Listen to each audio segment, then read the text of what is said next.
तो आपको यहाँ से एक अंक लेना है, एक अंक वाला नंबर यहाँ है तो एक अंक यहाँ से लेना है, और इसके बाद आपको टेबल पढ़ना है, यानी 2 का टेबल पढ़ना है इस 2 के लिए, ठीक है।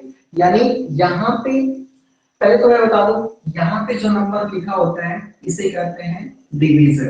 क्या कहते हैं? डिवीजर कहते हैं, ठीक है, डिवीजर कहते हैं। इसके बाद ये जो नंबर लिखा होता है इसे कहते हैं डिवाइडेंड। डिवाइडेंड कहते हैं। ये क्या, यहाँ पे जो भी रिजल्ट आता है इसे कहते हैं क्वोशेंट।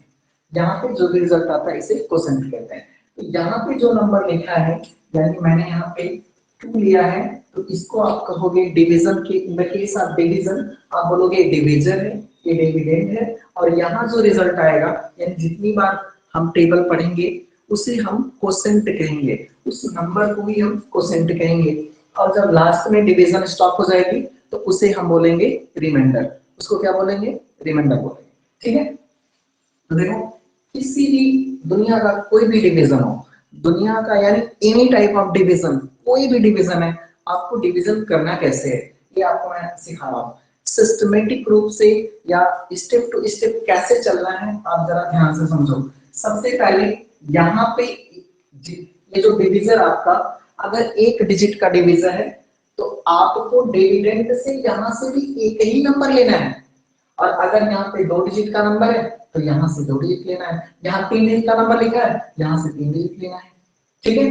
तो यहाँ पे जो डिवीजर है वो एक अंक का है, तो मैंने यहाँ लिखा एक अंक लिखा है, मैंने भी एक डिजिट ले लिया, यहाँ पे एक अंक ले लिया। अब आपको टेबल पढ़नी है किसकी? इस नंबर की टेबल पढ़नी है। किसके लिए पढ़नी है? इस नंबर के लिए। तो 2 के टेबल में 2 लाना है, 2 के टेबल में 2 लाना है, और 2 के टेबल में 2 कितनी टाइम्स आएगा? 2 1 2। 2 के टेबल में 2 लाना है, कितनी बार में आएगा? 2 1 2। ये मेरा आ गया 2, और इसको कर लेना है माइनस। क्या करना है? माइनस। 2 में से 2 निकल गया, ये हो गया 0। 2 में से 2 निकल गया, ये हो गया 0, ठीक है। जब ये 0 आ गया तो नेक्स्ट आपको डिजिट को क्या करना है? कॉपी करना है। कहने का मतलब है कि आपने एक स्टेप कर लिया, आप जब इस नंबर को यहाँ कॉपी करोगे तो कहा जाएगा आप दूसरे स्टेप में आ गए। आप दूसरे स्टेप में आ गए, यानी 1 को आपने यहाँ कॉपी करना है, ठीक है। मैंने 1 को क्या कर लिया? कॉपी कर लिया। अब इस 2 से, अच्छा मैंने इस 1 को कॉपी कर लिया, तो अब समझोगे कि 2 के टेबल में 1 तो आता नहीं। बहुत सारे बच्चे यही समझेंगे कि 2 के टेबल में ये 1 आता नहीं, और 1 क्या हो गया? हमारा रिमाइंडर हो गया। लेकिन मैं आपको बता दूं कि स्टूडेंट्स, अगर आपने इसको समझा ये रिमाइंडर है तो आपकी बहुत बड़ी भूल है। दिस इज योर मिस्टेक, ये आपकी मिस्टेक है। ये यहां से यहां डायरेक्ट कॉपी किया गया नंबर, यहां से यहां कॉपी किया गया नंबर कभी भी रिमाइंडर नहीं हो सकता। तो रिमाइंडर कहते किसको है? डिवीजन के केस में रिमाइंडर क्या होता है, जरा आप ध्यान से समझो। रिमाइंडर वो चीज होती है कि जो किसी चीज को, अगर आपने सपोज दैट, मैं आपको एक एग्जांपल बताऊं, अगर आपके घर में खाना बना है, ठीक है, आपके घर में 5 फैमिली मेंबर्स हैं और 5 लोगों के लिए खाना बना है, और 5 लोगों के लिए खाना बनाया आपकी मम्मी ने, आपके फादर हैं, आप हो, आपका ब्रदर सिस्टर, ठीक है, आप 5 के लिए खाना बनाए और खाना खाना है। तो फाइनली खाना बना है, लेकिन किन्हीं कारणवश आपने खाना को खाया ही नहीं, अभी खाना आपने नहीं खाया, और इस केस में आप कह दोगे कि सारा का सारा खाना रिमाइंडर है। नहीं, ये गलत है। खाना जब सब लोग खा लेंगे और इसके बाद जो बचा हुआ खाना होगा, खाने के बाद उसे आप कह सकते हो कि ये बचा खाना है। उसी प्रकार यहाँ जरा ध्यान से समझो, एक नंबर यहाँ आपने इसको कॉपी किया, और इस नंबर को कॉपी करने के बाद आप कह देते हो ये नंबर क्या रिमाइंडर है? ये बचा हुआ नंबर नहीं है, आपने इसमें से कुछ निकाला ही नहीं, आपने इसमें से कुछ भी नहीं निकाला है। अगर अगर आपने इसमें से कुछ भी निकाला नहीं है तो इसका मतलब है ये रिमाइंडर नहीं है, ये रिमाइंडर है ही नहीं। और अगर ये रिमाइंडर नहीं है तो 2 का टेबल आपको पढ़ना पड़ेगा इस 1 के लिए, 2 का टेबल 1 के लिए पढ़ना पड़ेगा। बहुत सारे बच्चे समझ नहीं पाएंगे कि एक्चुअली 2 का टेबल में 1 कैसे लाएं। तो 2 के टेबल में आप हमेशा जब भी टेबल पढ़ते हो तो आप कहते हो 2 into 1 equal to 2 into 1 equal to कहते हो 2। लेकिन आप सोचो दो के टेबल में अगर आपने 0 बार टेबल पढ़ा तो क्या आएगा, 0 आएगा। 2 का टेबल अगर आपने 1 बार पढ़ा तो 2 आएगा। 2 का टेबल 2 टाइम पढ़ा तो 4 आएगा। 2 का टेबल 3 टाइम पढ़ा तो 6 आएगा। 2 का टेबल 4 टाइम पढ़ा 8 आएगा। तो आप देख पा रहे हो दो के टेबल में आप कह रहे थे 1 नहीं आएगा, कोई बात नहीं 1 कहीं नहीं आया। लेकिन इस दो के टेबल में आपने 1 से छोटा वैल्यू 0 तो ला सकते हो ना। दो के टेबल में 0 आता है कि नहीं आता है, बिल्कुल आता है।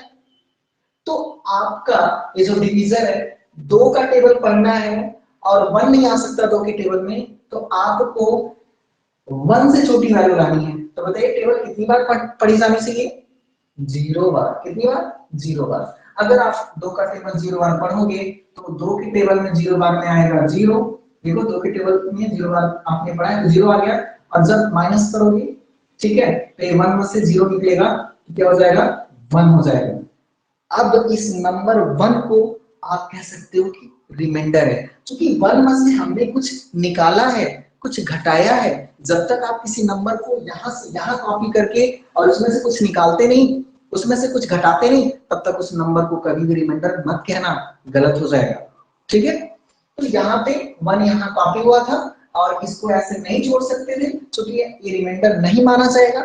ठीक है, तो रिमाइंडर नहीं माना जाएगा तो हमें दो का टेबल 1 के लिए पढ़ना पड़ा और 1 से छोटा दो के टेबल में हमें वैल्यू लानी है। तो हमने 0 बार टेबल पढ़ी और 0 भी आ गया, और 0 बार टेबल पढ़ने में 0 आया, हमने घटाया और हमारा ये क्या हो गया, रिमाइंडर। क्या हो गया, ये रिमाइंडर हो गया।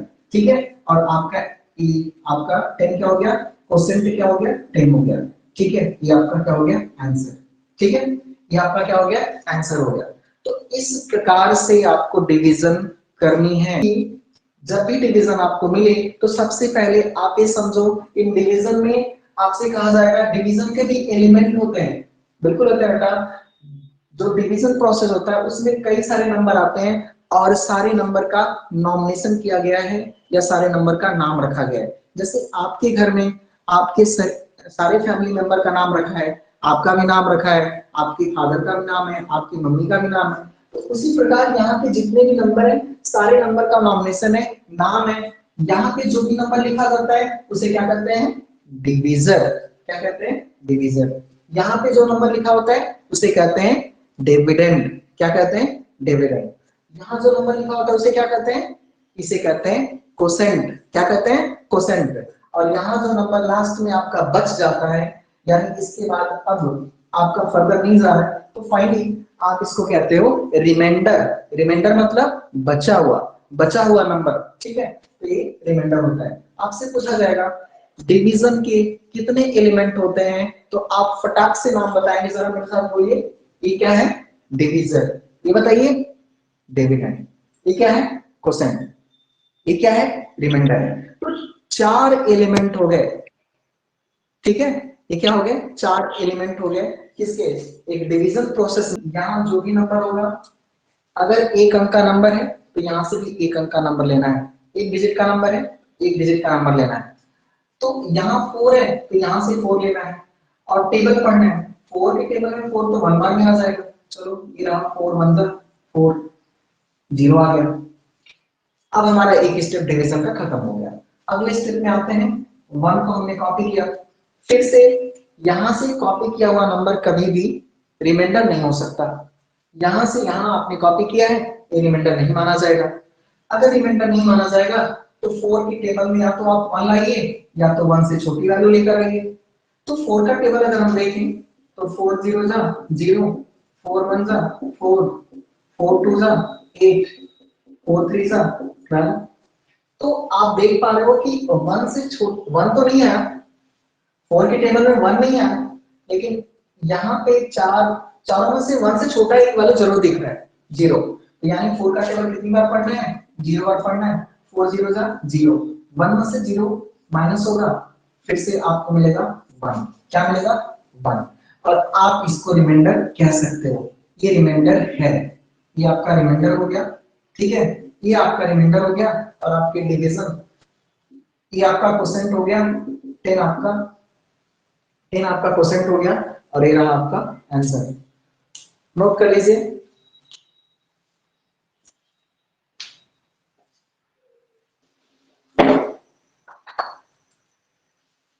यहां पे हमने लिया 2 डिजिट का नंबर और डिवाइड करना है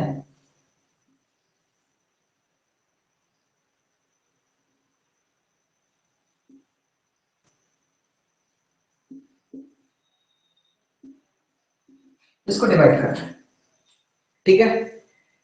इसको डिवाइड करना है, कैसे डिवाइड करेंगे कैसे नहीं करेंगे हम आपको सिखाते हैं। सबसे पहले देखिए यहाँ पे 2 डिजिट के नंबर, यहाँ पे जो नंबर लिखा है उसमें 2 अंक हैं, 1 2, यहाँ 2 अंक लिखा है, यानी 2 डिजिट का नंबर यहाँ पे लिखा है। अगर 2 डिजिट का नंबर यहाँ लिखा है तो आपको यहाँ से भी 2 डिजिट का नंबर ही उठाना है, ठीक है। 2 डिजिट यहाँ लिखा है तो 2 डिजिट यहाँ भी लेना है, 3 डिजिट यहाँ लिखा है 3 डिजिट यहाँ भी लेना है, 4 डिजिट यहाँ लिखा है तो 4 डिजिट यहाँ भी लेना है, 5 डिजिट यहाँ लिखा है 5 डिजिट। समझदार हो आप, समझ रहे हो ना। तो अगर 2 डिजिट यहाँ लिखा है तो 2 डिजिट यहाँ लेना है और आपको टेबल स्टार्ट करनी है 12 के पढ़ने की। तो 12 के टेबल में 12 0 0, 12 1 12, 12 2 24, 12 3 36, 12 4 48, 12 5 60, 12 6 72, 12 7 84 और 12 8 96, 12 9 108 और 12 10 120, ठीक है। तो देखो आप 12 के टेबल में 84 लाना है, कितनी बार में 84 आ रहा है जरा ध्यान से देखिए। 12 के टेबल में 7 टाइम में 84 आएगा तो आप 7 टाइम यहाँ लिखोगे 84 ये रहा, माइनस करोगे 4 में से 4 0, 8 में से 1 0, यहाँ 2 जीरो लिखा हो 6 4 जीरो लिखा हो, कितना भी जीरो लिखा होता है उस उतने जीरो, सारे जीरो का मतलब 1 जीरो होता है, ठीक है। आप ऐसे समझिए, तो यहाँ सिर्फ 1 जीरो लगा दीजिए। अब अगला डिजिट कॉपी करेंगे, 9 को कॉपी करेंगे, इसको कॉपी करेंगे 9 को कॉपी करेंगे, ये 9 कॉपी हो गया। जैसे ही 9 कॉपी हुआ अब 12 का टेबल 9 के लिए पढ़ना है, 12 का टेबल 9 के लिए पढ़ना है और 12 के टेबल में 9 देखिए कहीं पर नहीं है। अगर 12 के टेबल में आप 9 नहीं ला सकते हो तो आपको 9 से लेस वैल्यू लानी पड़ेगी, 9 से छोटी वैल्यू लानी पड़ेगी। और 9 से छोटी वैल्यू यहाँ पे देखो कौन सी है 9 से छोटी वैल्यू, ये रही 9 से छोटी वैल्यू।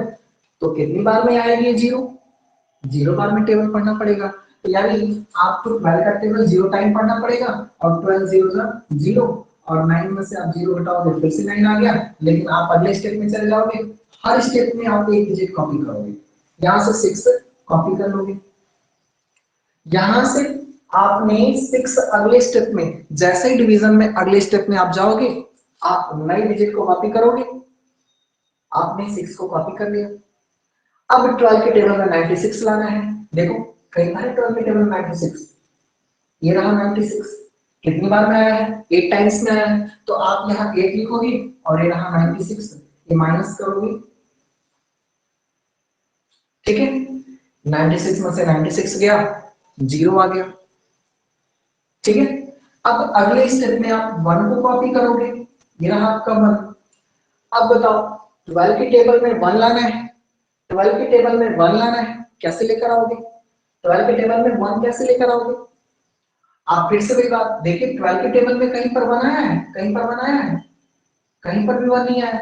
अगर 1 नहीं ला सकते तो 12 के टेबल में 1 से छोटी वैल्यू लानी है, 1 से 12 के टेबल में लेस वैल्यू लानी है, छोटी वैल्यू लानी है। कैसे लेकर आओगे, आप देखो 1 से छोटी वैल्यू यहाँ 0 आई है, कितनी बार में आई है 0 बार टेबल पढ़ने पे। आप 0 बार टेबल पढ़िए और 12 0 0, ये चला गया डिवीजन। अगले स्टेप में आप आए और यहां से आपने 0 को कॉपी कर लिया। मैं जैसे सिखा रहा हूं डिवीजन आपको ऐसे ही करनी है, एकदम ऐसे करनी है। हर एक स्टेप में एक डिजिट को कॉपी करना है, हर एक स्टेप में मैं एक अंक उतार ले रहा हूं, आप भी उतारोगे और टेबल पढ़ोगे। अगर टेबल में उतनी वैल्यू आती है तो ठीक है, नहीं उतनी वैल्यू नहीं आ सकती उसके बराबर, तो उससे कम वैल्यू आपको लेकर आना होगा। तो 10, अब फिर से 12 के टेबल में तो 10 लाना है। फिर से देखो 12 के टेबल में कहीं 10 है, देखो 12 के टेबल में कहीं 10 दिख रहा है? नहीं दिख रहा है। अगर 12 के टेबल में 10 नहीं दिख रहा है तो 10 से छोटा चाहिए हमें, 10 से छोटू वैल्यू चाहिए, 10 से छोटू वैल्यू चाहिए। तो 10 से छोटा कहां दिख रहा है? एक 12, और 12 से पहले 0 लिखा है, यानी 0 बार टेबल जाएगा और 12 0 जा 0, और फिर से 0 में से 0 निकला 0, 1 कॉपी हो गया। अब अगले स्टेप में जाएंगे तो फिर से कॉपी हो जाएगा, 8 कॉपी हो जाएगा। अब मैं यहां दिखा रहा हूं ये 108 यहां मैंने लिखा है। अब तुम्हें 12 के टेबल में 108 लाना है, 12 के टेबल में 108 लाना है। देखो कहीं पर है, आप देखते चलिए, यहाँ रहा 108 कितनी बार में आया? 9 टाइम्स में। अब आप ये 9 टाइम्स लिखोगे और ये 108 आ गया, ये माइनस करोगे, 8 में से 8 0, 0 में से 0 0, 1 में से 1 0। और मैंने अभी आपको बताया था 4 0 लिखा हो या 5 0 लिखा हो, सारे जीरो का मतलब एक जीरो के बराबर होता है, ठीक है? तो आप यहाँ सिंगल जीरो लगा दीजिए, और अगले स्टेप में है तो आप यहाँ से एक वैल्यू कॉपी कर लीजिए 1। अब जरा हमें बताइए 12 के टेबल में क्या लाना है? बोलिए, बोलो। 12 के टेबल में 1 लाना है, 12 के टेबल में 1 लाना है। देखो कहीं पर है 12 के टेबल में 1? नहीं है। तो 1 नहीं ला सकते, तो 1 से छोटी वैल्यू लानी है। तो 12 के टेबल में 1 से छोटी वैल्यू कहां है? ये ही है 1 से छोटी वैल्यू। कितने बार में आई है? 0 बार में। तो आप 0 बार टेबल पढ़ोगे, 12 0 जा 0, और 1 में से 0 घटाओगे तो कितना आएगा? 1 आएगा, ठीक है? यही आपका रिमाइंडर हो गया। अब ये रिमाइंडर क्यों हो गया? क्योंकि अब हमारे पास यहाँ कोई अंक नहीं है, यहाँ कोई भी और डिजिट नहीं है, इसलिए आपका डिवीजन फिनिश हो गया, ये आपका परसेंट हो गया, ठीक है? और आपका आंसर, ठीक है? तो आप ऐसे ही डिवीजन करोगे, ठीक है?